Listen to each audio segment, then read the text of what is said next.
I woke up from a coma after a week of fighting for my life, and instead of my husband's embrace, I only found a cruel note on the table. Pay for the hospital yourself. You are just a burden. I cried for hours, devastated by the betrayal, until a man in a suit walked into my room and said something that would change everything. Dry your tears. Your husband just threw a diamond in the trash. But before we continue, make sure you are already subscribed to the channel and write in the comments what part of the United States you are watching this video from. We love knowing how far our stories reach. The smell of disinfectant was the first thing I registered when my consciousness began to return. My eyes felt glued shut, heavy as lead. I tried to move them, but every muscle in my body protested with a dull, persistent ache. Little by little, forcing all the energy I had left, I managed to open my eyelids. The white light from the ceiling blinded me momentarily. I blinked several times, trying to orient myself. Where was I? The low hum of the air conditioner filled the silence. I turned my head slowly to the right, expecting to find Brad there, my husband, perhaps sleeping in the chair beside me or holding my hand. But the chair was empty, completely empty and tidy, as if no one had sat there in days. My heart shrank. During the 7 years of our marriage, I was always the dedicated wife. I took care of the house, of Brad, sacrificed my own dreams to support his. He should be worried about me, right? He should have stayed by my side while I fought for my life. But the room was silent, cold, abandoned. I looked around for flowers, cards, any sign that someone cared. Nothing.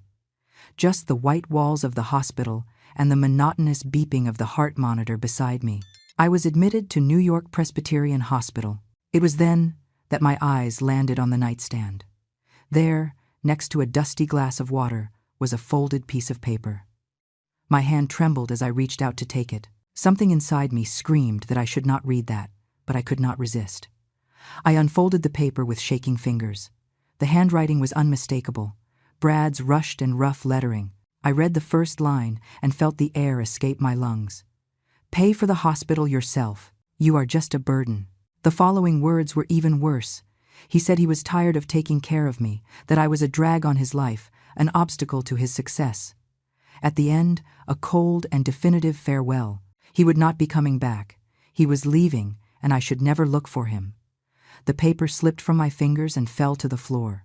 In that moment, I felt as if the entire world had collapsed on top of me. The tears I had been holding back exploded. I cried like I never had in my life. My whole body shook as the sobs racked me. The physical pain of waking from the coma was nothing compared to the pain tearing my chest apart in that instant. How could he? I had given everything for that man. I gave up my promising career as a graphic designer so he could focus on his. I lived simply, saving every dollar, never complaining when he came home late or spent entire weekends working. I forgave his outbursts of rage, his harsh words in moments of stress. And was this my reward? To be abandoned in a hospital bed like trash? I remembered all the times he told me he loved me, all the promises that we would be together forever, in sickness and in health. All lies. It was all a lie. I looked at the clock on the wall. How long had I been unconscious? A whole week. 7 days fighting between life and death, and he did not even stay to see if I would wake up. He simply left me there, like a problem he no longer wanted to solve. I felt like the most naive person on the planet. How was I so blind? How did I not see that he never truly loved me? Hours passed as I sank into that sea of sadness. My eyes were swollen. My throat hurt from crying so much. I had no parents. I lost them both in a car accident when I was 20 years old. I had no siblings. Brad was all I had, and now I had nothing. No one. Loneliness swallowed me like a black hole. I seriously thought about whether it was worth having woken up. Maybe it would have been better not to have survived the coma. At least then, I would not feel this unbearable pain. I was staring at the ceiling with empty eyes when I heard the doorknob turn. I did not turn around. It was probably a nurse coming to check my vitals, or a doctor coming to bill me for the hospitalization I had no way to pay for. But the footsteps that entered were different. Firm, decisive, nothing like the hurried steps of health professionals. I heard the sound of expensive dress shoes against the hospital floor, Then I smelled an elegant, masculine cologne, completely different from the medicinal smell that dominated the room. I turned my head slowly. A middle-aged man was standing there, a few feet from my bed. He wore an impeccable dark suit, perfectly tailored. His gray hair was combed with care, and his face radiated a natural authority. But what surprised me most was the expression in his eyes. It was not condescending pity or contempt. It was genuine respect and concern. I wiped my tears quickly with the back of my hand, trying to recover some dignity, even knowing I must look horrible. "Who are you?"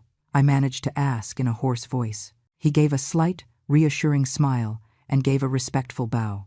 "My name is Arthur," he said in a deep but gentle voice, "and I came here because I finally found you, after years of searching." I frowned, confused. Searching for me?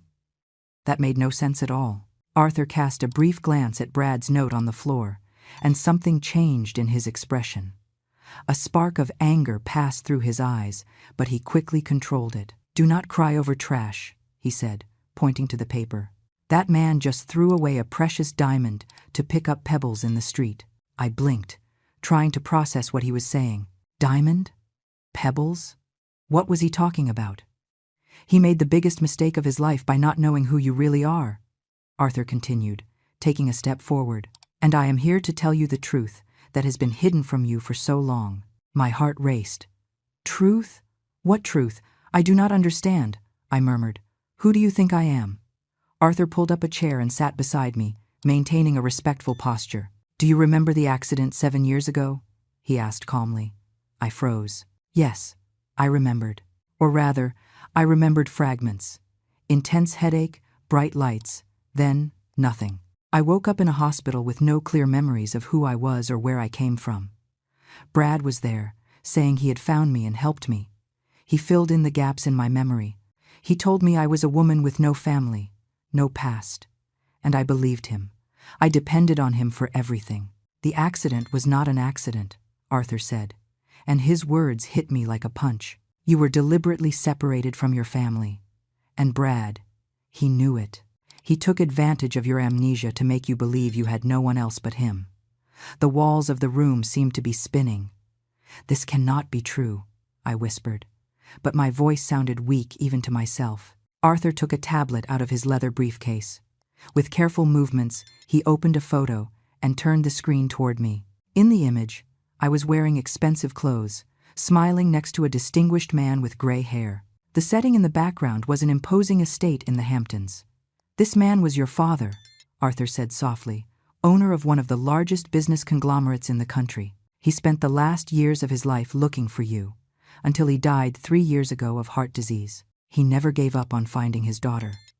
Tears rolled down my face again, but now they were different. They were not tears of abandonment, but of shock, confusion, and a tiny bit of impossible hope. "I had a father?" I asked, my voice cracking. "Yes, you did," Arthur confirmed, "and he loved you more than anything in this world. I was his personal assistant, and he made me promise that I would keep looking for you even after his death. It took years, but I finally found you. Here, in this hospital, abandoned by the man who took advantage of your vulnerability." I looked at the photo again. There was something familiar in that face, in that smile, as if a deeply buried memory was trying to surface. "If this is true," I began, barely managing to form the words, "if I really am that person, why would Brad do this?" Arthur swiped his finger on the screen, showing more images. "Bank records, money transfers. While you were in a coma this week, I investigated your husband," he explained. "I discovered he drained all the savings you had together, money you earned before the accident, that you saved thinking about your future. He transferred everything to an account in the name of Jessica." Jessica. The name went through me like a knife. Jessica was my best friend, or at least I thought she was. She came to the house frequently, ate with us, cried on my shoulder about her problems. I trusted her completely. "No," I groaned, feeling my world collapse for the second time that day. "They have been having an affair for at least 2 years, Arthur said bluntly, "and they planned this. While you were fighting for your life, they emptied your bank account and disappeared together." My vision blurred. The 2 people I trusted most in the world had betrayed me in the worst way possible. It was not just a betrayal. It was calculated, cruel, planned. "But now," Arthur said, and his voice acquired a tone of determination. "You no longer need to worry about hospital bills or where you are going to live. You are the legitimate heiress of an empire. Everything that belonged to your father is now yours, and my job is to guarantee that you recover not only your assets but your dignity." I looked at him, barely able to believe it. "Why are you doing this?" I asked. "Why do you care?" "Because I promised your father I would take care of you," he replied simply, "and because no woman deserves to be treated the way you were treated." In that moment, something inside me changed. The sadness began to transform into something different, something stronger. Anger. Determination. Brad and Jessica thought they had won. They thought they could discard me like trash and move on with their happy lives. But they were very, very wrong. The old, cracked cell phone that was on the table vibrated suddenly, making my heart jump. The broken screen lit up, showing the name. Brad. I looked at Arthur, who nodded calmly, as if waiting for this. "Answer it," he said. "Listen to what he has to say." With trembling hands, I picked up the phone and swiped my finger to answer. Before I could say anything, Brad's harsh voice exploded on the other side. "I am coming to the hospital tomorrow," he announced without preamble, without even asking how I was. "I am bringing my lawyer. I want the divorce as soon as possible." Every word was like a slap. "And do not even think about asking for any of the assets," he continued, his voice full of arrogance. "You never contributed anything financially. You were always a burden, so you will not see a single cent of mine." Tears burned my eyes, but they were no longer tears of sadness. It was anger, pure anger boiling in my veins. "Brad," I began, but he cut me off. "And one more thing," he said with cruelty. "I never really loved you. You were always pathetic, desperate, clinging to me like a parasite. I am glad to finally be free." He hung up. I lowered the phone slowly. My whole body was shaking. Arthur watched me with concern, but also with something that looked like approval, as if he were watching a transformation happen within me. And he was. Something inside me had broken, but not in the way Brad expected. I did not break in despair. I broke free from the chains of submission that I myself had put on during all these years. "He is going to regret it," Arthur said calmly. "When he finds out who you really are, when he realizes what he lost, it will be too late." "No," I corrected, my voice coming out stronger than I expected. "When I am done with him, regret will be the least of his problems." Arthur smiled. It was not a gentle smile. It was the smile of someone recognizing a warrior being born. "Then let us begin," he said. In the following hours, Arthur took care of all the paperwork for my hospital discharge. There was no drama about unpaid bills. There were no nurses looking at me with pity or disdain. Everything was paid silently, efficiently. When I left the hospital, I did not go to the bus stop, as I normally would. Instead, I walked to a gleaming black town car parked in the VIP area. A uniformed chauffeur got out and opened the back door for me, bowing respectfully. I got into the car, feeling the soft leather under my hands, breathing the fresh air conditioning that smelled vaguely of expensive perfume. It was so different from the stifling smell of the hospital, from the cramped apartment in a working-class neighborhood where I lived with Brad. During the entire ride, I stared out the window, watching the city pass by. I watched the people on the street, remembering how I used to be one of them, struggling, saving, sacrificing everything for a man who never valued me. The car entered a neighborhood that I only knew from magazines and TV shows. Huge mansions hidden behind high walls and iron gates. When we arrived at my destination, the gates opened automatically. I held my breath. The mansion in front of me was like something out of a dream. Elegant classic architecture, impeccable green lawns, a marble fountain in the center of the driveway. Fragmented memories began to emerge in my mind. Me running across that lawn as a child, my father lifting me in his arms near the fountain. Tears ran down my face, but this time they were tears of nostalgia. Nostalgia for a father I barely remembered, but who had loved me unconditionally. The car stopped in front of the main entrance. Staff members were lined up, waiting. When I got out of the car, they all bowed in unison. "Welcome back, Miss Victoria," they said in chorus. Victoria. My real name. For 7 years I had been called only by affectionate nicknames by Brad, which were actually ways to diminish me, to make me feel small. Arthur guided me inside. The interior was even more impressive than the exterior. Everything was exactly as I vaguely remembered. The paintings on the walls, the antique furniture, the spiral staircase. But there was no time for nostalgia. Arthur reminded me that we had a lot of work ahead. First, the physical transformation. I was taken to a room that had been transformed into a private salon. A team of professionals awaited me. Esthetician, hairdresser, manicurist, even a personal stylist. In the following hours, I was completely transformed.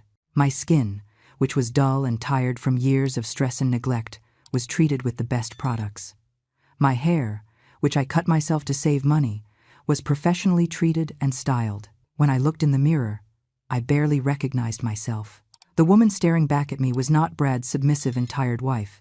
She was someone powerful, confident, radiant. Now the clothes, the stylist said, guiding me to a walk-in closet the size of my entire old apartment. There were clothes from famous designers, all new, all carefully selected. I chose an elegant but simple outfit, black dress pants and a white silk blouse, paired with high heels that made my steps resonate with authority. But the physical transformation was just the beginning. Arthur took me to my father's office.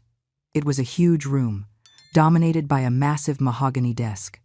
On it, stacks of documents awaited me. Your father left 90% of the business group's shares to you, Arthur explained. This includes the company where Brad works, headquartered in Manhattan. I felt a cold smile form on my lips. So Brad works for me now? Technically, yes, Arthur confirmed. He does not know it yet, of course. The transfer of ownership was only made official a few weeks ago, after we concluded the confirmation of your identity through DNA. I spent the next few hours studying financial reports, organizational structures, employee profiles.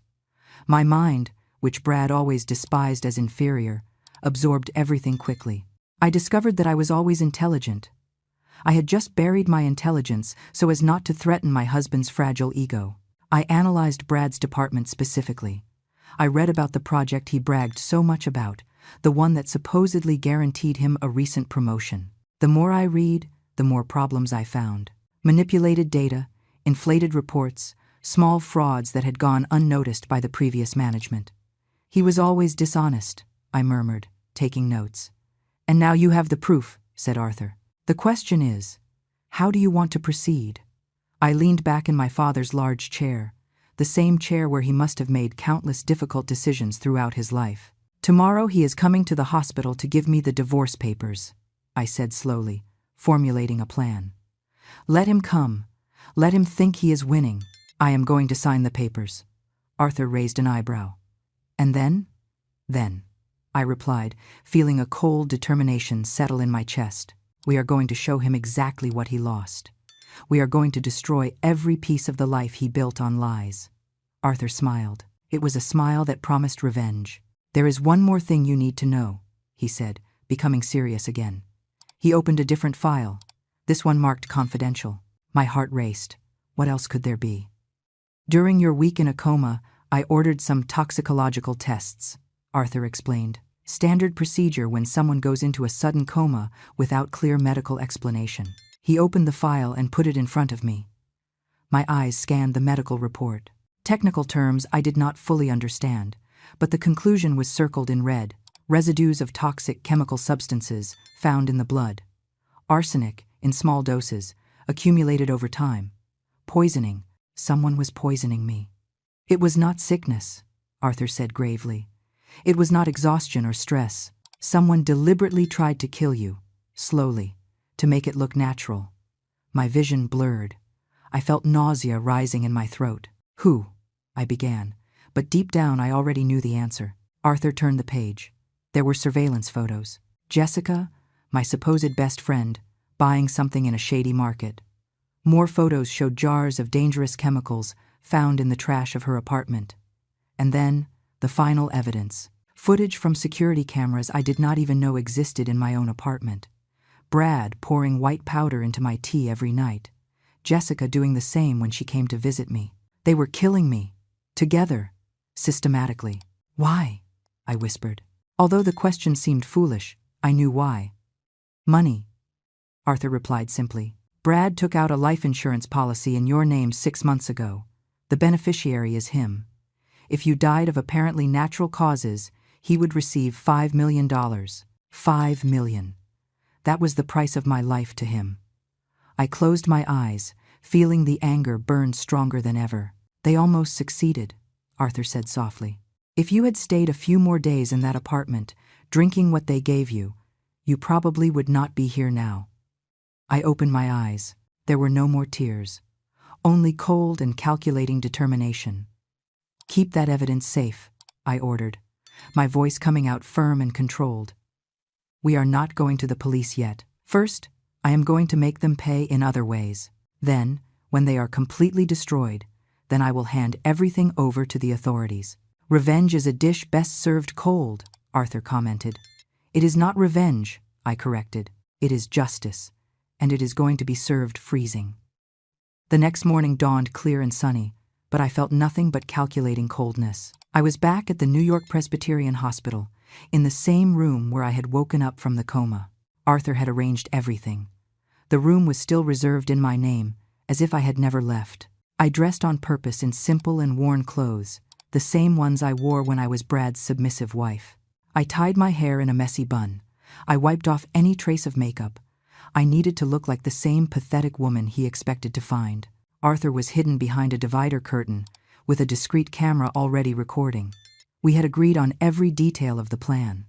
At 10 in the morning, I heard footsteps in the hallway. My heart raced, but not from fear or anxiety. It was anticipation. The door opened abruptly, without knocking, without courtesy. Brad walked in with that arrogant expression I knew so well. But what made my blood boil was seeing Jessica walking in right behind him, her arm linked in his, as if it were the most natural thing in the world. She was wearing a purse I recognized immediately, a very expensive designer bag, the same one I had admired in a store window months ago, but would never buy because we were saving for the future. Apparently, my stolen money had bought that bag for her. I forced myself to lower my eyes, assuming the posture of the defeated wife they expected to see. Brad did not even ask how I was. He simply threw a red folder onto my lap. Divorce papers, he announced without ceremony. Sign now. I do not have all day. I opened the folder with intentionally trembling hands. I read the unfair clauses. I renounced everything. I would not ask for alimony. I would assume all the debts. It was absurd, but perfect for my purposes. Is there no second chance for us? I asked with a weak voice, playing my role perfectly. Brad laughed. It was a cruel, mocking laugh. Second chance? He repeated, as if it were the funniest joke he had ever heard. For what? To keep carrying a burden? Look at yourself, Victoria. You are pathetic. You were never good enough for me. Jessica joined in the laughter, the sound shrill and malicious. You should be thankful he had patience with you for all these years, she said, voice full of false pity. Now let him be happy with someone who really deserves him. Every word was a stab, but I swallowed it all. I took the pen Brad offered me. I always loved you, I murmured, selling the performance. I did everything for you. And that was never enough, he replied coldly. Now, sign this garbage already. I signed. Every stroke of my signature was a silent promise of revenge. Brad snatched the folder from my hands as soon as I finished, as if he were afraid I would change my mind. His face lit up with satisfaction. He even had the audacity to kiss Jessica right there, in front of me, as if I were invisible. Done, he said, turning to me one last time. Now we are strangers. Do not look for me. Do not show up at my job. Do not ask for money. I want you out of my life forever. I kept my head down, hiding the cold smile that threatened to appear on my lips. Just remind me of one thing, Brad, I said quietly, when they were almost at the door. It was you who asked for me to leave. It was you who sent me away. Remember that when you come begging me to come back. He stopped for a second, frowning as if surprised by my change of tone. But his arrogance overcame any suspicion. As if I were going to do that, he scoffed. Not in a million years would I get back with you. The door closed behind them. As soon as the sound of their footsteps disappeared down the hallway, Arthur came out from behind the curtain. The camera was still in his hand. "I captured everything," he said. "Every cruel word, every insult. This will be useful." "Great," I replied, already getting out of bed. The submissive posture vanished instantly, replaced by the strong woman I had become. Now the fun part begins. I changed clothes quickly, putting on one of the elegant outfits I had brought. Arthur helped me fix my hair and touch up my makeup. In 15 minutes, the transformation was complete. "Ready for your first day as CEO?" Arthur asked with a smile. "More than ready," I replied. The car took us directly to the company. It was an impressive skyscraper in the financial district of Manhattan. As we went up, Arthur explained the plan. I convened an emergency board meeting. We announced the change of ownership this morning, causing a general uproar. Brad must be completely unaware of what is happening. "Perfect," I murmured, feeling the adrenaline run through my veins. We arrived at the executive floor. Employees bowed as they saw me pass, although many clearly did not know who I was, yet. Arthur guided me to the main conference room, a huge room with glass walls that offered a panoramic view of the city. The board of directors was already gathered, everyone in their seats. There were also senior managers, major investors, and there, at the end of the table, unaware of what was to come, was Brad. He was smiling, proud, adjusting his tie. He probably thought he had been called to be praised for his work, maybe receive a bonus. Poor idiot. Everyone was seated with their backs to the entrance, waiting for the arrival of the new CEO. I signaled to Arthur, who nodded. "Ladies and gentlemen," Arthur announced loudly, "allow me to introduce the new owner and CEO of the company, Miss Victoria Vance." I walked into the room with firm steps, my high heels resonating on the marble floor. Everyone turned around. Brad's face went through 20 different expressions in 2 seconds. Confusion, disbelief, shock, horror. His mouth opened, but no sound came out. I walked to the head of the table, where the large CEO chair awaited me. I sat gracefully, crossing my legs, facing everyone present with calm and authority. "Good morning," I said, my voice filling the silent room. "For those who do not know me, I am Victoria Vance, sole heiress of the late William Vance, and now majority owner of this business group." Brad tried to stand up, his legs shaking so much he almost fell. This cannot be," he stammered. You are just what, Brad?" I asked, my voice cold as ice. "A pathetic woman? A burden? Were those the words you used less than an hour ago?" He went deadly pale. "Sit down," I ordered. "We have a lot to discuss." Brad fell back into the chair, in shock. The other board members watched me with curiosity and growing respect. "I have come to assume leadership of this company personally because I discovered several irregularities that need to be corrected immediately," I continued, looking directly at Brad. "And I am going to start with the projects department." I gestured to Arthur, who distributed folders to everyone present. Inside was all the evidence I had compiled the night before.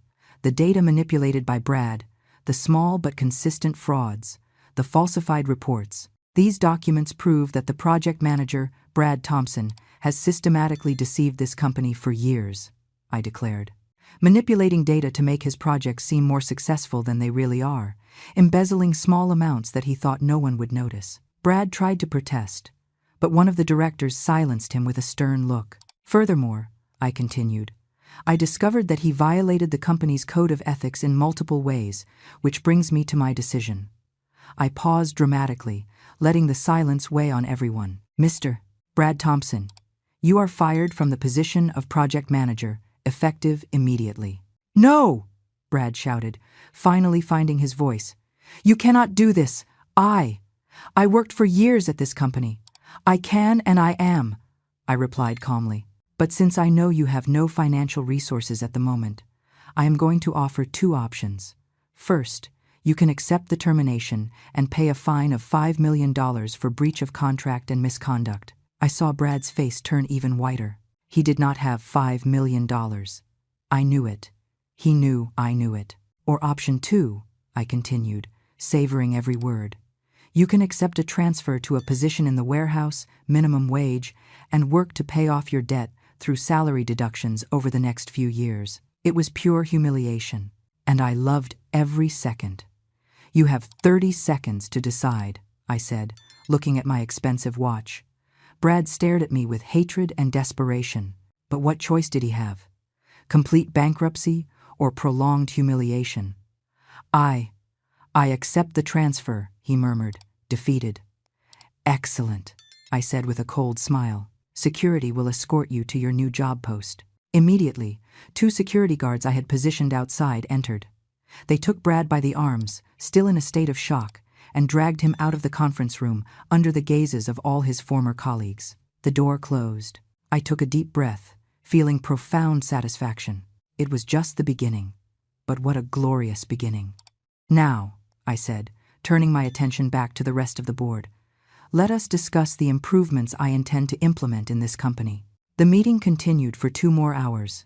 I presented my ideas. I heard the director's concerns. I answered questions. With every minute that passed, I felt their respect growing. When we finally adjourned, several of them congratulated me personally, expressing enthusiasm for the new leadership. But my work was not done yet. I still had to deal with Jessica.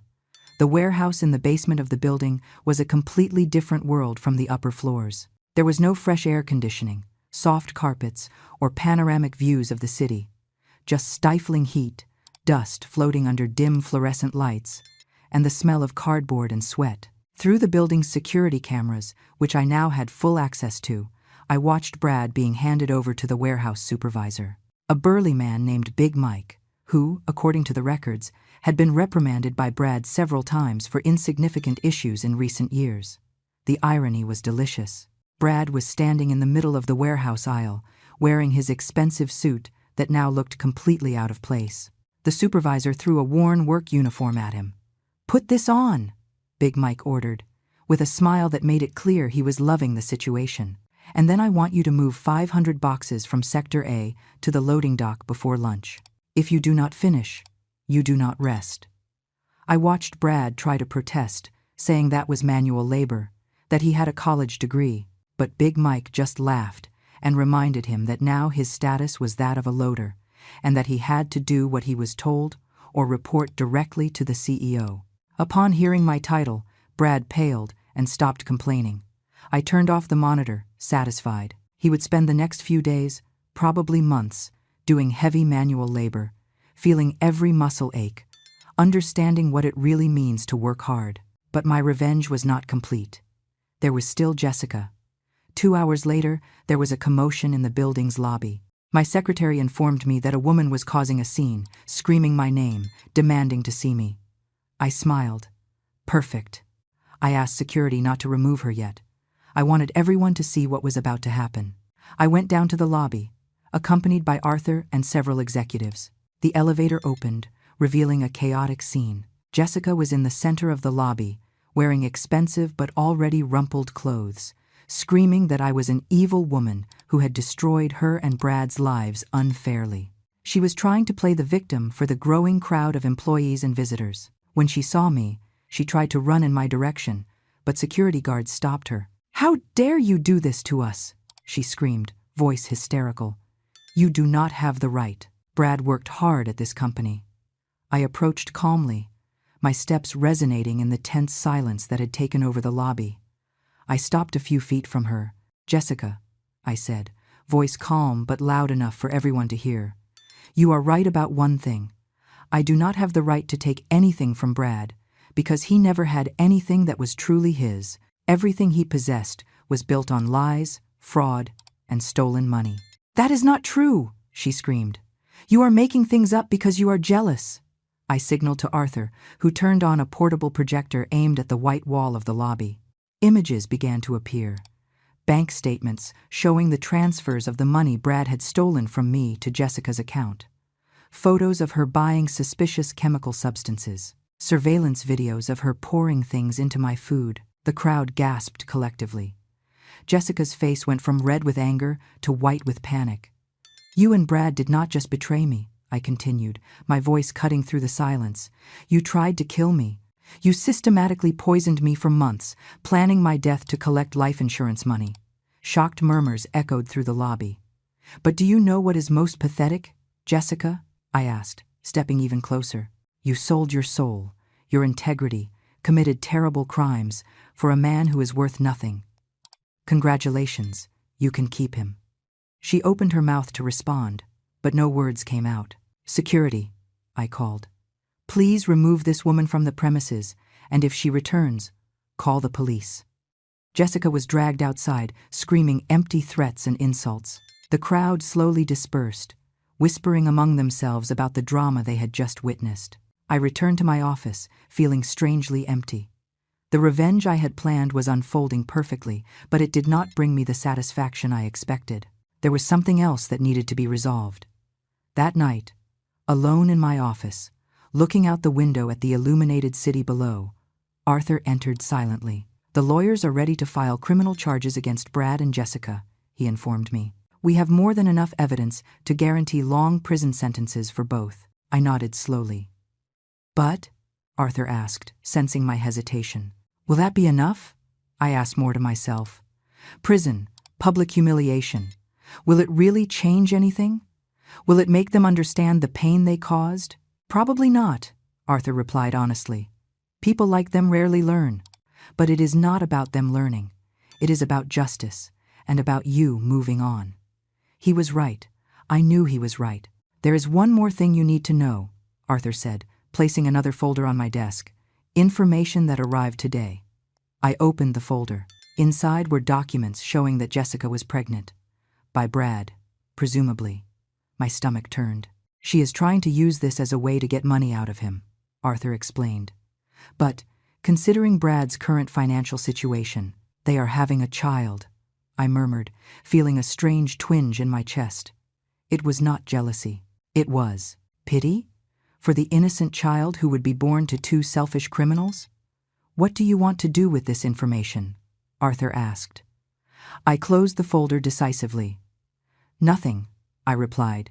"This child is not to blame for the sins of her parents. Let them deal with the consequences of their own choices. My focus now needs to be on moving forward, not staying trapped in the past." Arthur smiled, proud. "I knew you would say that," he commented. "You are a much better person than they could ever be." In the following days, I put the final phase of my plan into motion. Not just destroying Brad and Jessica, but also building something positive from the chaos they had created in my life. I used part of my fortune to establish a foundation dedicated to helping women victims of domestic abuse and manipulation. Women who, like me, had been controlled, diminished, and betrayed by people who should love them. The foundation offered temporary shelter, legal assistance, professional training, and psychological support.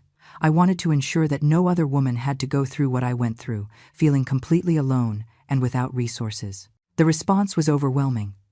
In a few weeks, dozens of women sought help. Every story I heard broke my heart, but also strengthened me. It confirmed that I was doing the right thing. Meanwhile, the criminal investigation against Brad and Jessica was advancing. The evidence was undeniable: attempted murder, insurance fraud, theft. The list of charges was long. 3 months after waking from the coma, I received the news I was waiting for. Brad and Jessica had been formally charged. The preliminary hearing was set. They were detained at the state penitentiary. I decided to attend personally. The court was full that day. Journalists, curious onlookers, some company employees who wanted to see the final downfall of the man who used to be so arrogant. When Brad was brought in, handcuffed, I barely recognized him. He had lost a drastic amount of weight. His eyes were sunken, surrounded by dark circles. The work in the warehouse and the stress of the criminal investigation had taken their toll. He saw me in the audience, and our eyes met for a brief moment. I saw in them something I never thought I would see: genuine regret. But it was too late. Jessica was brought in next, also handcuffed.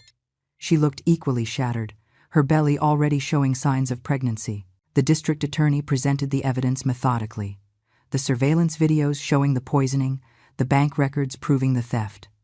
Everything was there, indisputable. The defense lawyers tried to argue that there were mitigating circumstances, that Brad was under financial pressure, that Jessica had been manipulated. But no argument could erase the deliberate cruelty of their actions. The judge, a severe middle-aged woman, heard everything with an impassive expression. When it came time for her preliminary decision, she had no mercy. Premeditated attempted murder is one of the most serious crimes in our penal code, she declared, especially when committed against someone who trusted the defendants. The case will go to a jury trial, and I recommend that both remain detained without bail until the trial. Brad collapsed. He literally fell to his knees, sobbing. Jessica screamed, protesting, but was quickly silenced by the guards. As they were taken away, I stood up to leave. I felt no triumph or joy, just closure. A terrible chapter of my life was finally being closed. In the courthouse hallway, a journalist tried to interview me. "Mrs. Vance, how do you feel seeing your ex-husband and ex-best friend being accused of trying to kill you?" I stopped, considering the question carefully. "I feel free," I replied honestly. Free from toxic people who pretended to be loved ones, free to live my life on my own terms, and determined to use my experience to help others who are going through similar situations. "And what about forgiveness?" the journalist insisted. "Will you ever be able to forgive them?" I smiled sadly. "Forgiveness does not mean forgetting or allowing them to escape the consequences of their actions," I replied. "It means not letting hate consume me. In that sense, I have already forgiven. But that does not change the fact that they need to pay for what they did." I left the courthouse with Arthur by my side, feeling the warm sun on my face. "Where to now?" he asked. "To the foundation," I replied. "We have a new class of women starting the vocational training program today. I want to be there to welcome them personally." As the car glided through traffic, I reflected on how my life had completely changed in a few months. From a submissive and manipulated wife to a powerful CEO and defender of vulnerable women. Brad and Jessica had tried to destroy me, but in the process, they ended up setting me free. They forced me to discover who I really was. The strength that was always inside me, but that I had buried to please other people. Because of that, in a strange way, I was even grateful to them. Not for the crimes, of course, but for inadvertently giving me the chance to be reborn. 6 months after the preliminary hearing, the trial finally began. I was sitting in the front row of the public gallery, wearing an elegant but sober suit. I did not want to look vengeful or triumphant. I was there simply as a victim seeking justice. The jury had been carefully selected. 12 ordinary citizens who now held the fate of Brad and Jessica in their hands. For 3 weeks they heard testimony, saw evidence, debated amongst themselves. I was called to testify on the 5th day. As I walked to the witness stand, I felt every eye on me. Brad was sitting at the defense table, head down, unable to look me in the eye. Jessica was crying silently, holding her already large belly. I swore to tell the truth and sat down. The DA guided me through my testimony with carefully crafted questions. I told about my marriage to Brad, how I had been a dedicated wife, about my supposed friendship with Jessica, how I trusted her completely, about how I began to feel increasingly sick, without understanding why. "And when you woke up from the coma," the DA asked, "what did you find?" "A note," I replied, my voice steady despite the emotion I felt reliving that moment, saying to pay for the hospital myself, that I was just a burden. A murmur ran through the courtroom. "And how did that make you feel?" "Devastated," I admitted. "Completely devastated. I thought I had lost everything. My husband, my friend, my life. I did not know yet that they had literally tried to take my life." Brad's defense attorney tried to discredit me during cross-examination, suggesting that I was exaggerating my symptoms, that perhaps the toxic substances in my blood came from another source. But the evidence was too strong. The surveillance videos were particularly devastating. When they were shown to the jury, Brad pouring poison into my drink night after night, Jessica doing the same when she visited me, several jurors visibly recoiled, horrified. Medical experts testified about the effects of arsenic on the human body, how the doses I had received were calculated to kill slowly over months, making it look like a natural illness. An insurance investigator testified about the policy Brad had secretly taken out in my name and how he would be the sole beneficiary if I died. With each day of the trial, the prosecution's case grew stronger. The defense tried to argue that Brad was under extreme financial pressure, that Jessica was coerced by him. But the videos showed both acting willingly, even laughing while planning my death. On the last day of testimony, Jessica asked to speak in her own defense. Against her lawyer's advice, she took the stand. With tears streaming down her face, she admitted everything. She said she regretted it, that she didn't know what she was getting into, that Brad had convinced her I would never find out. I was an idiot, she sobbed. I destroyed my life, my reputation, everything, for a man who is worth nothing, and now my child is going to be born with a criminal mother.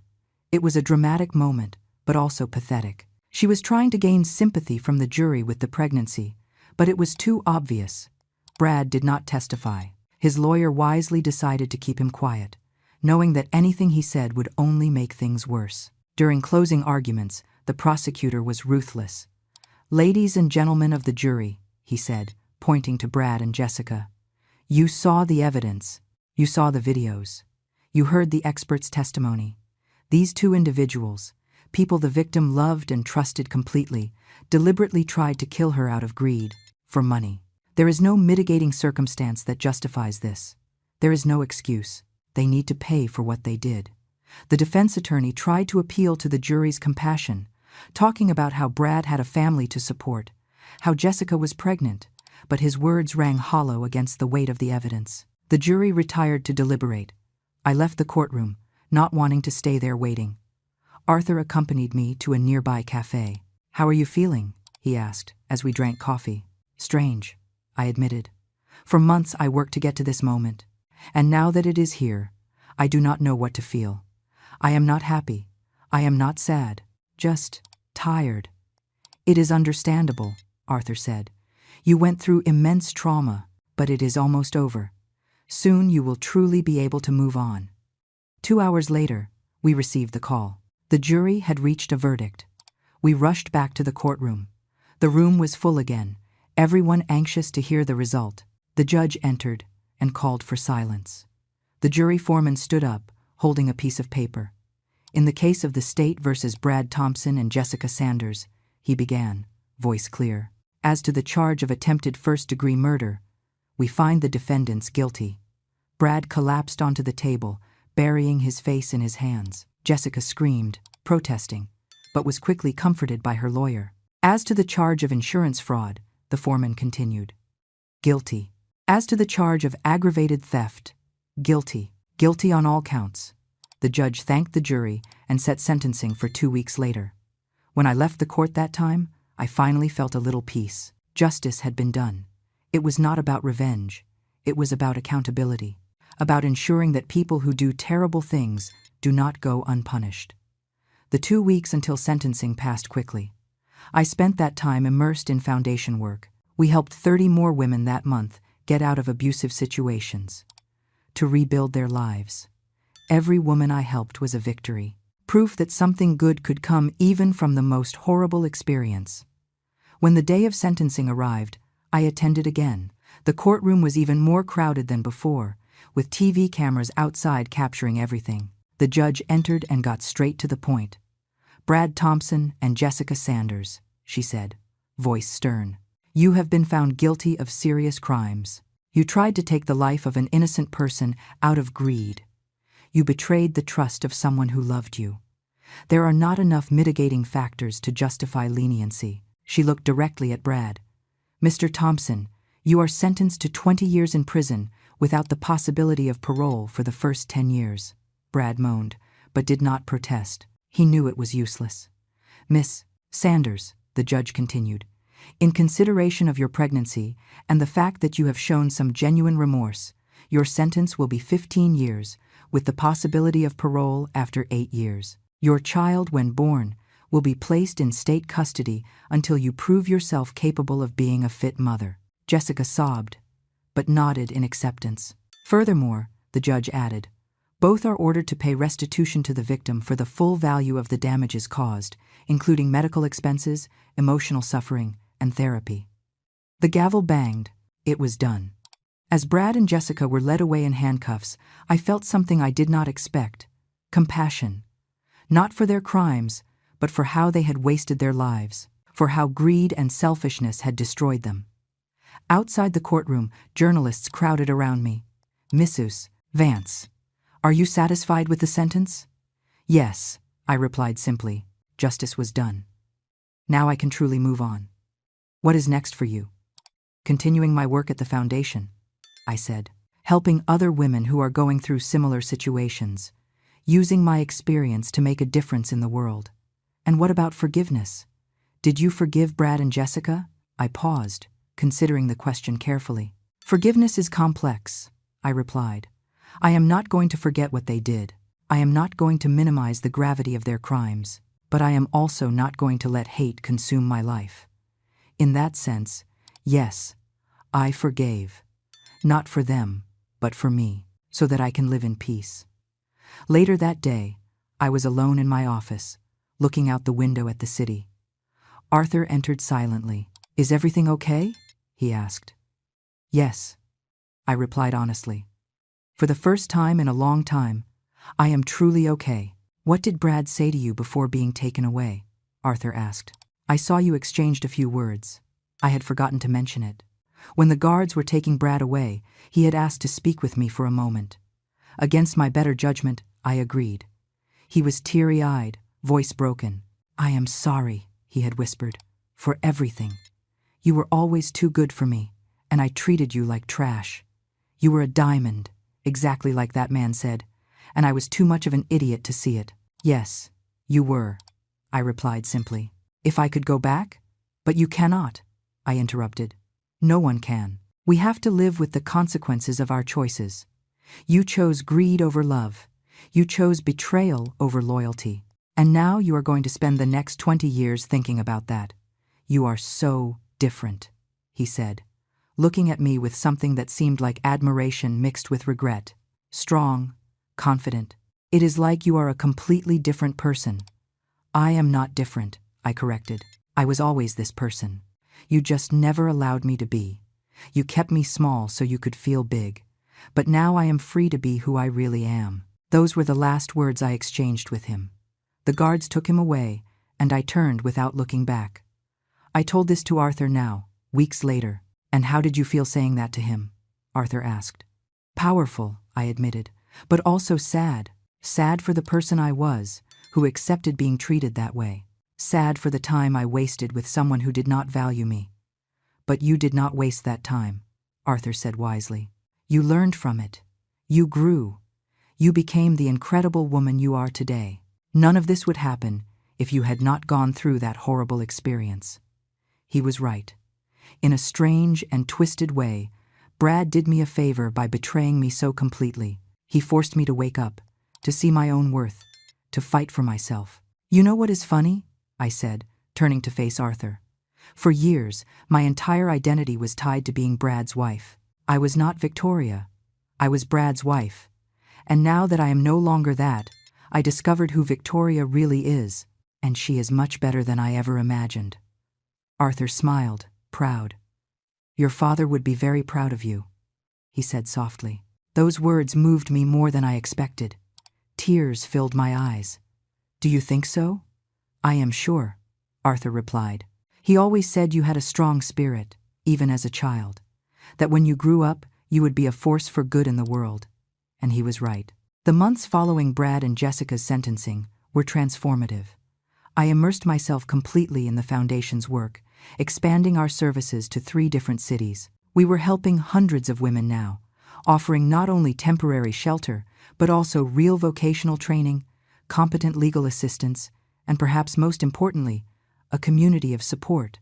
One morning I was reviewing proposals for a new mentorship program when my secretary entered, looking hesitant. Mrs. Vance, there is someone here asking to see you, she said. She does not have an appointment, but she said it is urgent. It is about Brad Thompson. My heart skipped a beat. Had something happened? Despite everything, a small part of me still cared in a distant way. Who is she? She said her name is Sarah. Sarah Thompson. I frowned. I did not know anyone with that name. Show her in. A young woman entered my office moments later. She must have been in her early 20s, dark hair tied in a simple ponytail, eyes tired but determined. She was dressed modestly, but with dignity. Mrs. Vance, she said, voice trembling. Thank you for seeing me without notice. I did not know who else to talk to. Please, sit down. I indicated the chair across from my desk. How can I help you? She sat down, twisting her hands nervously in her lap. My name is Sarah Thompson, she began. I am Brad's sister. I froze. Brad had never mentioned having a sister. But then I realized there was a lot about him I never knew. I did not know Brad had a sister, I said carefully. He likes to pretend he doesn't, Sarah replied with a sad smile. Our parents died when we were young. Brad was 2 years older than me. He got a scholarship to college and basically abandoned me. He said I held him back, that he had bigger ambitions than taking care of a little sister. My heart tightened. Was this so typically Brad? I am sorry, I said sincerely. I did not come here seeking sympathy, Sarah said quickly. I came because I read about what happened, the trial, the sentence, everything, and I needed to come here personally to apologize. Apologize? I repeated, confused. Why? You did not do anything. I knew, Sarah whispered, tears filling her eyes. Not about the poisoning. Never about that, I swear. But I knew he was having an affair with your friend. I saw them together once, months before you got sick. I confronted Brad, and he threatened me. He said if I told you, he would make sure I never got a decent job anywhere. And I got scared.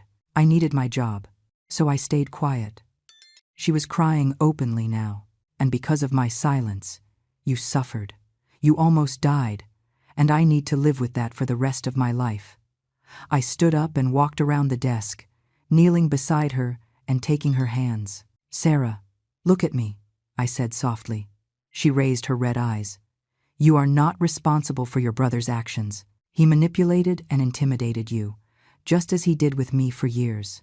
You were a victim of his too, but I could have warned you, and he probably would have found a way to make it look like you were lying, I interrupted. People like Brad are experts in manipulation. Do not carry that guilt. It is not yours to carry. Sarah hugged me suddenly, sobbing on my shoulder. I hugged her back, feeling her pain, her guilt, her regret. When she finally calmed down, we sat together on the sofa in my office. What do you do for a living? I asked gently. I work as a nurse in a public hospital in Queens, she replied, wiping her eyes. It barely pays the bills, but it is honest. Not like what Brad did. Did you know about his frauds at work? I suspected, Sarah admitted. Brad always took moral shortcuts. Since he was young, he believed rules did not apply to him. Our parents tried to correct that, but... She stopped, seeming lost in memories. Sarah, I said after a moment, you came here to apologize, and I accept your apology even though it is not necessary. But now I want to offer you something. She looked at me surprised. The foundation I established to help women victims of abuse is expanding, I explained. We need healthcare professionals to offer medical care to our beneficiaries. Many of them have physical trauma, in addition to emotional. Would you be interested in working with us? Sarah's eyes went wide. Are you offering me a job? After what my brother did? You are not your brother, I said firmly. And from what I can see, you are exactly the kind of compassionate and dedicated person we need. Of course, if you are interested. Yes, Sarah exclaimed. Yes, I am absolutely interested. I do not know what to say. Thank you so much. I smiled. Do not thank me yet. It is hard work and emotionally demanding, but it is also incredibly rewarding. Sarah started working at the foundation the following week, and she was right. It was hard work, but seeing her interact with the women we helped, with such gentleness and understanding, confirmed that I had made the right decision. One afternoon, about a month after Sarah started, she walked into my office with a strange expression. What is it? I asked. I received a letter, she said, from Brad, from prison. My stomach turned. You are not obligated to read it if you do not want to, I said quickly. I already read it, Sarah replied, and it has a part about you. He asked me to ask if you would visit him. I leaned back in the chair, processing that.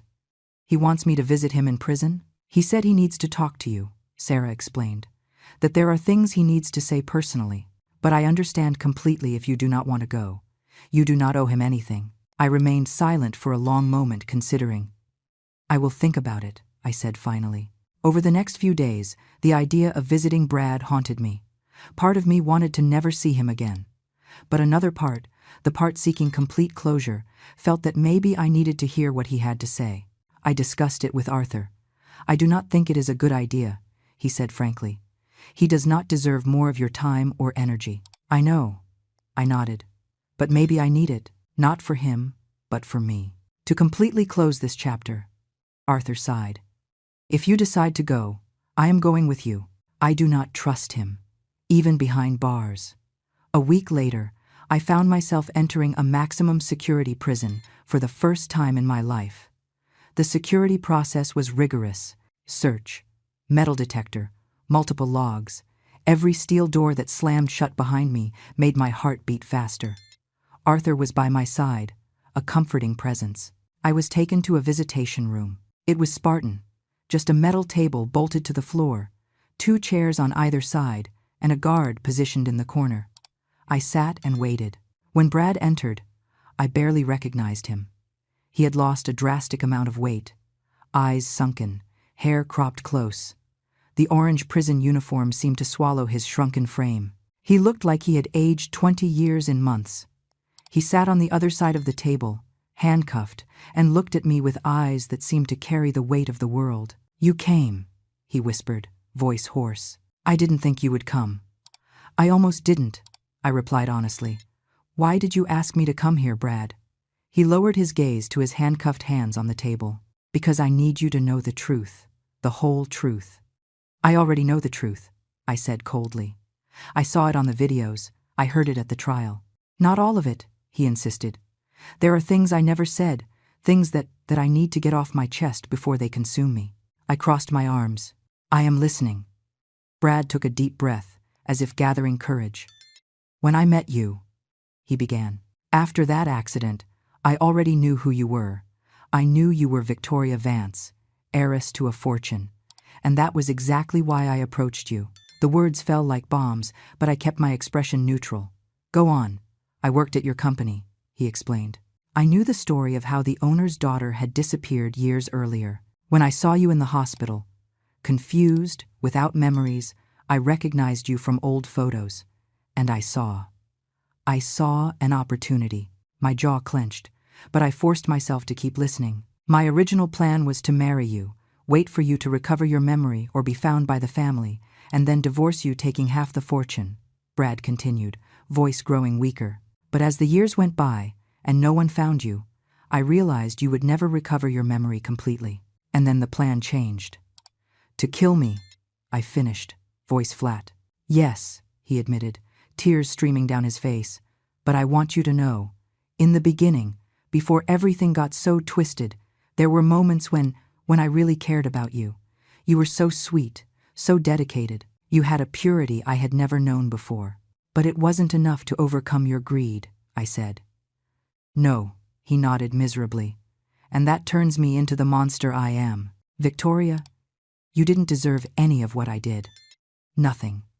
You gave me unconditional love, and I repaid it with betrayal and attempted murder. Why are you telling me this now? I asked.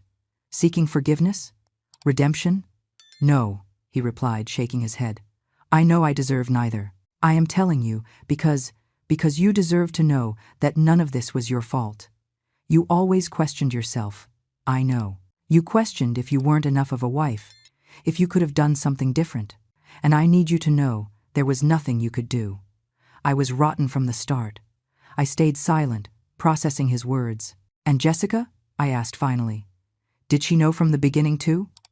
No, Brad said. Jessica genuinely was your friend, initially. But I seduced her. I manipulated her. I exploited her financial insecurity, her own ambitions. When I suggested the plan to poison you, she resisted at first. But I convinced her. I said you would never know, that it would be quick, painless. I lied to her too. That does not absolve her, I said firmly. No, Brad nodded.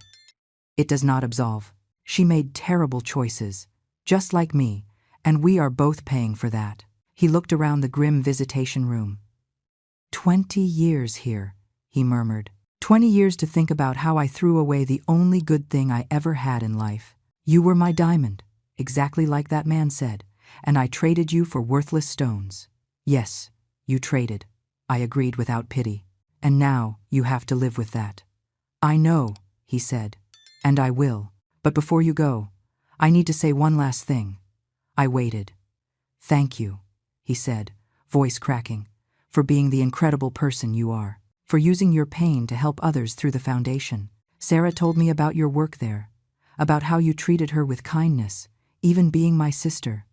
You took the most horrible thing that ever happened to you and transformed it into something beautiful. That is more than I could ever do. I stood up, signaling that the visit was over. Goodbye, Brad, I said. I hope you find some form of peace here, not for you, but because carrying hate and remorse for the rest of life benefits no one. Did you forgive me? He asked suddenly, desperate. Even just a little? I stopped at the door, considering. I forgave enough to move on with my life, I replied, but I will never forget, and I will never pretend that what you did was anything less than the horror it truly was. I left without looking back. On the way back, Arthur asked how I was. Surprisingly well, I replied. Hearing him admit everything, take complete responsibility, somehow freed me from any remaining doubt or guilt. It wasn't anything I did. It was all him. You are a remarkable woman, Victoria, Arthur said, stronger than anyone I have ever met. I smiled, looking out the window at the city out there. I wasn't strong before, I said, but I became so, and I am not going to waste that strength. 1 year after the trial, the foundation was flourishing beyond my most optimistic expectations. We had expanded to 6 cities, helping more than 500 women a month, and our success rate, women who managed to rebuild their lives and become self-sufficient, was impressive. I was in the office one Friday afternoon, reviewing the quarterly numbers, when Sarah knocked on my door. Come in, I called, smiling when I saw her. She had become not only a valuable employee but a true friend. There is someone here who would like to meet you, Sarah said, looking excited. One of the women from our program 6 months ago. She stepped aside, revealing a woman in her 30s whom I vaguely recognized. Her name was Megan, I remembered. She had come to the foundation beaten, broken, without a dime, fleeing a violent husband. But the woman in front of me now was transformed. She was dressed professionally, posture confident, eyes shining with life. Mrs. Vance, Megan said, voice firm. I came to thank you personally. You saved my life. Literally. Please, call me Victoria, I said, indicating the chairs. And you saved your own life by having the courage to ask for help. Megan sat down smiling. Maybe, she agreed, but the foundation gave me the tools. The professional training I received here got me a job as an administrative assistant at a law firm. My boss was so impressed with my work that he is paying for me to go to college at night. I am going to get a law degree. Tears filled my eyes. It was for stories like this that I did all this. That is wonderful, Megan. I am so proud of you. And there is more, Megan continued. I won full custody of my children. My ex-husband was imprisoned for domestic violence and assault, thanks to the foundation lawyers who helped me build the case. You deserve all that and more, I said sincerely. I came not only to thank, Megan said, but also to ask, does the foundation accept volunteers, especially volunteers who went through the program? I want to give back. I want to help other women the way I was helped. We always need volunteers, I replied, feeling my heart warm. Especially those who understand from their own experience what our beneficiaries are going through. Megan and I talked for another hour, planning how she could get involved. When she left, I felt renewed, remembering why I started all this. That night, alone in my apartment, a luxurious penthouse but one I had decorated to be cozy, not ostentatious, I reflected on my journey. A year ago, I was waking up from a coma, devastated, betrayed, believing I had nothing. And now, I had everything. Not materially, although I certainly had financial resources, but emotionally, spiritually, I had purpose, I had true friends, I had self-respect. My phone rang. It was a message from Sarah. Jessica went into labor. Thought you would like to know. I looked at the message for a long time. Jessica was about to be a mother, even while in prison. Her daughter would be taken from her at birth, placed in temporary state custody until she proved herself capable of being a fit mother. It was sad, but they were the consequences of her choices, I replied to Sarah. Thank you for letting me know. I hope the delivery goes well and the baby is healthy. Because in the end, the child was innocent. She was not to blame for the sins of her parents. A few days later, I received another message from Sarah. Jessica had given birth to a healthy girl. The child was being cared for in a foster institution until Jessica's situation was reevaluated. Something inside me moved, an innocent child, paying for what her mother did, just like so many children in the situations the foundation dealt with daily. I called my lawyers. I want to explore the possibility of becoming the temporary guardian of Jessica Sanders' daughter, I said. There was silence on the other end of the line. Mrs. Vance, my lawyer said carefully. Are you sure?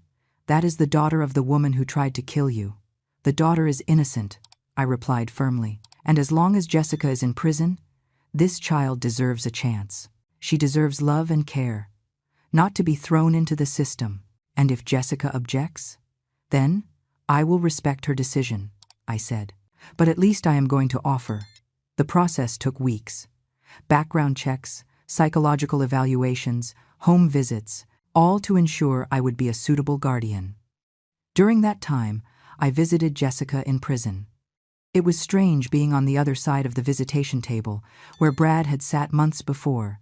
Jessica looked exhausted, eyes red from crying so much. Pregnancy and childbirth in prison had taken their toll.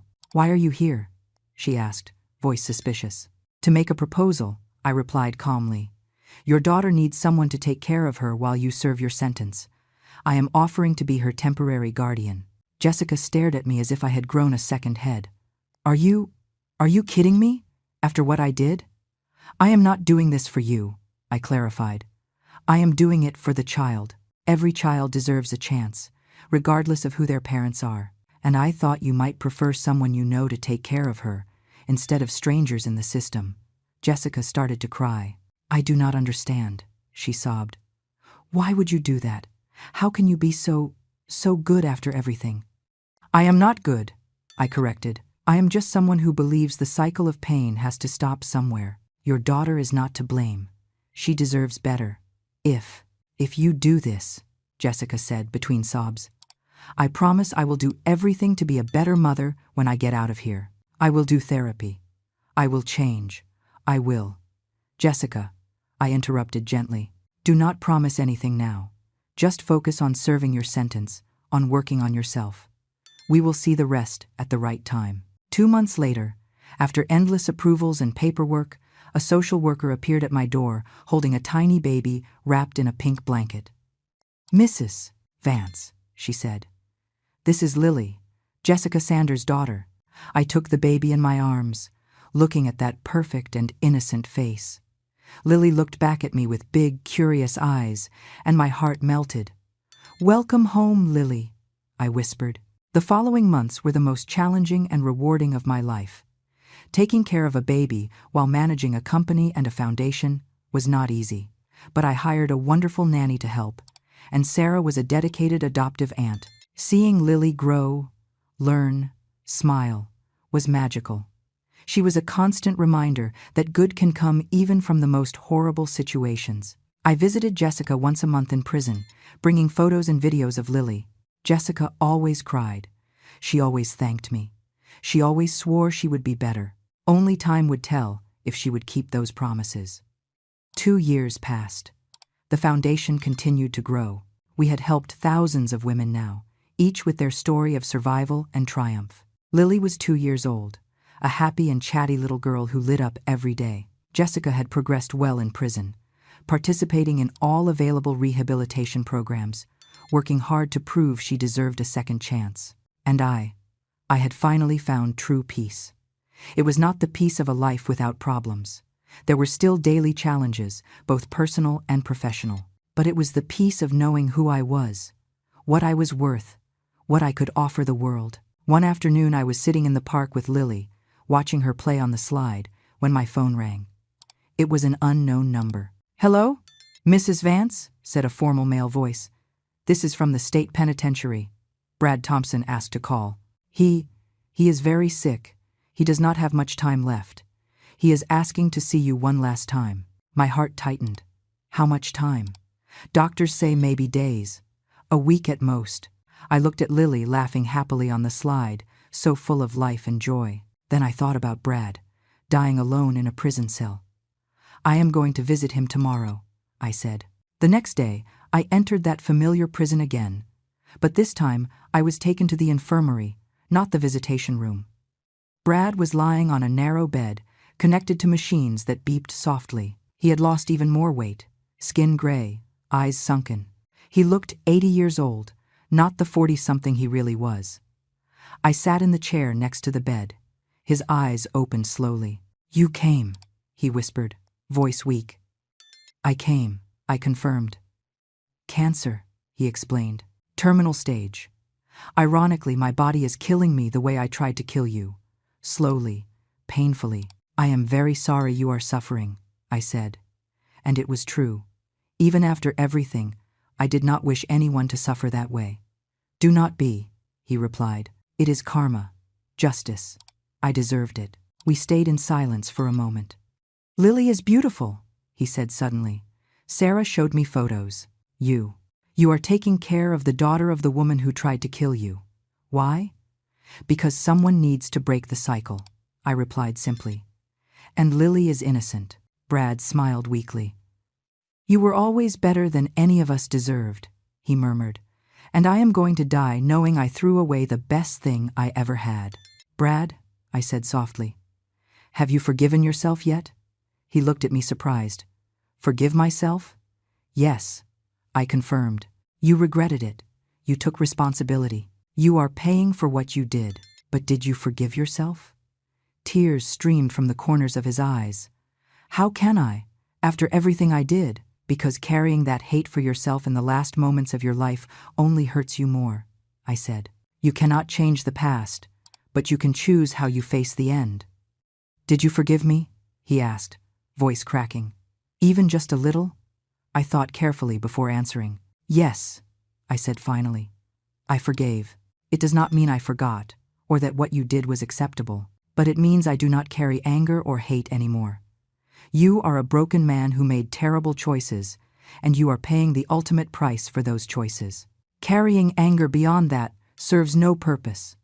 Brad cried then, sobs shaking his frail body. "Thank you," he whispered. "Thank you for being the person you are, for giving me more than I ever deserved." I held his trembling hand until he fell asleep, exhausted.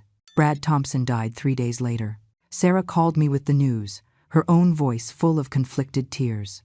Mourning for a brother she loved despite everything, mixed with anger for what he had become. I attended the funeral. It was small, just Sarah, me, and a few distant acquaintances. The body was cremated, the ashes scattered according to his last request. And so ended the final chapter of Brad's story and mine, not with anger or revenge, but with peaceful closure. 5 years passed since that terrible day. I woke up from the coma. 5 years of transformation, growth, healing, and purpose. I was on the stage of a large auditorium in Los Angeles, about to give a lecture on female empowerment. The venue was full, hundreds of women, all eager to hear my story. I looked at the front row where Sarah held Lily, now 7 years old, on her lap. Jessica was sitting next to them, recently released on parole after 5 years of good behavior. She had kept her promise, worked hard on her rehabilitation, completed vocational training, and was slowly rebuilding her relationship with her daughter under my careful supervision. It wasn't easy. Jessica still had difficult days, moments when the weight of her choices crushed her, but she was genuinely trying to be better. I took a deep breath and began my speech. 5 years ago, I began. I woke up from a coma to discover I had been abandoned by the man I swore to love until death. I found a note telling me to pay my own hospital bills, that I was just a burden. In that moment, I felt like my life was over, that I had nothing. I paused, letting the words settle, but I was wrong. Actually, that was the beginning of my true life.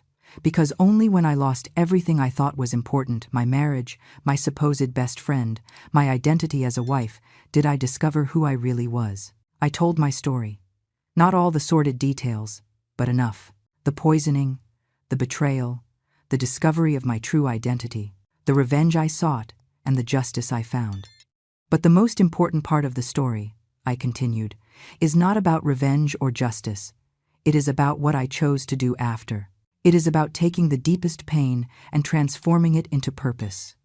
I talked about the foundation, about the thousands of women we helped, about women like Megan, who came in broken and came out strong, about women who discovered they had worth, power, capacity, far beyond what any abuser told them. And I spoke about forgiveness, I said, my voice becoming softer. Not the kind of forgiveness that forgets or minimizes, but the forgiveness that liberates, that allows you to move on without carrying the weight of hate. I pointed to Jessica in the audience. That woman participated in the plan to kill me, I said clearly.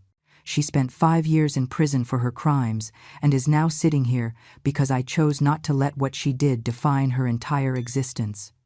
She is working hard to be a better mother to her daughter, to be a better person. Does she deserve that chance? I do not know, but I know her daughter deserves to have a mother who tries. Jessica was crying, as were several women in the audience. The message I want to leave today, I concluded, is this. You are not defined by the worst thing that happened to you. You are not defined by who betrayed you, who hurt you, who told you that you are worthless. You are defined by how you choose to get up, by how you choose to use your pain, by how you choose to move forward. I could have let that experience destroy me. I could have stayed trapped in anger and resentment, but I chose differently. I chose to get up. I chose to fight. I chose to transform my tragedy into a mission. And every one of you has that same power. No matter what happened to you, no matter who told you that you are not enough. You are a diamond, even if people too blind to see your value treated you like a stone. The audience exploded in applause. Women stood up, some crying, some smiling, all clearly moved. After the lecture, dozens of women sought me out, some wanting to share their own stories, others seeking advice, all thanking me for having the courage to tell my truth. That night, at home, I sat on the sofa with Lily curled up next to me, reading a storybook. Sarah was making tea in the kitchen. Jessica had gone to her own small but dignified apartment, where she was rebuilding her life. "Aunt Victoria?" said Lily, looking up with her big, curious eyes. "Yes? My love, are you happy?" The question surprised me in its simplicity. "Yes, Lily," I replied sincerely. "I am very happy." "Good," she said, smiling. "Because you deserve to be happy. You are the best person I know." I hugged her tight, feeling tears of gratitude in my eyes. Later, after putting Lily to bed, I went out onto the balcony of my apartment. The city shone below, millions of lives being lived, each with their own struggles and triumphs. My phone vibrated. It was a message from Arthur. "Your father would be incredibly proud of the woman you have become. And so am I." I smiled, feeling a deep peace settle over me. I thought about everything that had happened. The pain, the betrayal, the coma, the discovery, the revenge, the justice, the forgiveness, the healing, and I realized that every piece had been necessary. Every moment of pain had shaped me into the person I was now, stronger, wiser, more compassionate. Brad was right about one thing. I was a diamond, but not because I was born into a rich family or because I inherited a fortune. I was a diamond because I survived the pressure, the heat, the darkness, and emerged stronger and brighter than before. And unlike Brad, who threw his diamond away for worthless stones, I had learned my own value. No one could take that from me again. I looked up at the starry sky, thinking of my father, of the parents I lost young, of all the people who had shaped me along the way. "Thank you," I whispered to the universe, "for breaking me just to show me how to rebuild myself stronger." I went back inside, where Sarah had left a cup of hot tea waiting for me. I picked it up, savoring the warmth, the comfort. My journey had been painful, but in the end, it was worth it, because I discovered that true strength does not come from never falling. It comes from choosing to get up every time you fall. It comes from transforming your scars into wisdom, your pain into purpose. And that was a lesson I would carry for the rest of my life. Now, if you liked this story, click subscribe and tell me in the comments which part left you with your mouth open. Oh, and do not forget to become a member to have access to exclusive videos that I do not upload here. I will see you there.